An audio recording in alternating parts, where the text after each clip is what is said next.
What is up guys, Rob the Undead Gamer here, and with Overwatch's seasonal event having come to a close, I thought it was time to talk about Uprising.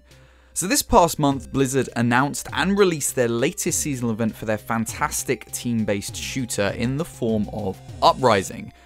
Unfortunately, I only got a chance to play the game mode towards the end of the month, but in that time, I've docked as many hours as I could to not only experience it, but to get those skins, am I right?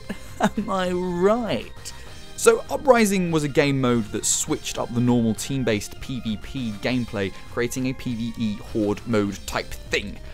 Set somewhere in the past of the Overwatch timeline during the Omnic Crisis in London, which turns out to be Tracer's first Overwatch mission, the mode takes us to the King's Row setting, requiring us to complete a set of objectives in order to complete the game whilst fending off a ton of robots.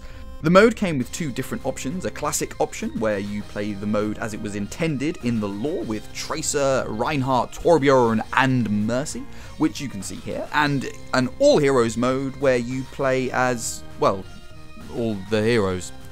Now, Overwatch has got a surprising amount of lore for a game that is just a PvP team shooter, but since playing this game mode, it's got me far more interested in the world and the setting of Overwatch. For the most part, this is as close to a story-driven game mode as we've ever got, or at least I've played, having only been into Overwatch for nearly 2 months, so feel free to correct me if I'm wrong. With Overwatch being such a successful game, and Uprising getting a great response from the player base, this begs the question of what's next for Overwatch, or what could be next for the game.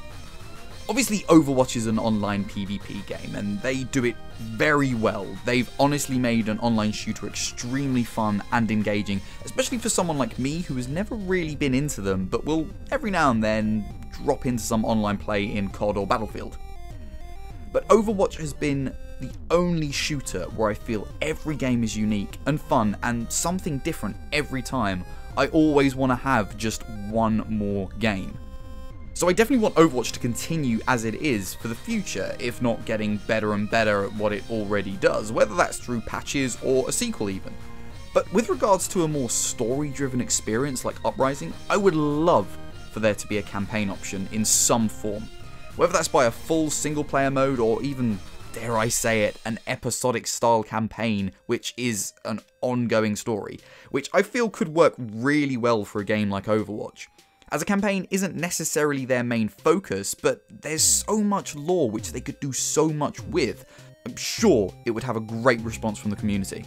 As much as I love Overwatch in its current state, I feel that the addition of a single player campaign or even a co-op campaign similar to Uprising or in a Left 4 Dead style would be a great addition to this game. And I feel Uprising as a game mode has been a testament to the potential of that. I mean, who knows, maybe that's what Blizzard are working towards in some way. It's safe to say I loved Uprising, and I'm sad to see it go, but either way, I'd love to see more modes like this in Overwatch, either adding to the lore or letting you experience certain events in the lore. That would just be great. Anyway guys, I'd love to hear your thoughts on it. Did you guys get to play Overwatch Uprising? What did you guys think of it? Would you welcome the idea of some kind of story campaign in Overwatch? Let me know what you think, and as always guys, I've been Rob the Undead Gamer, and I'll catch you in the next one. Bye bye!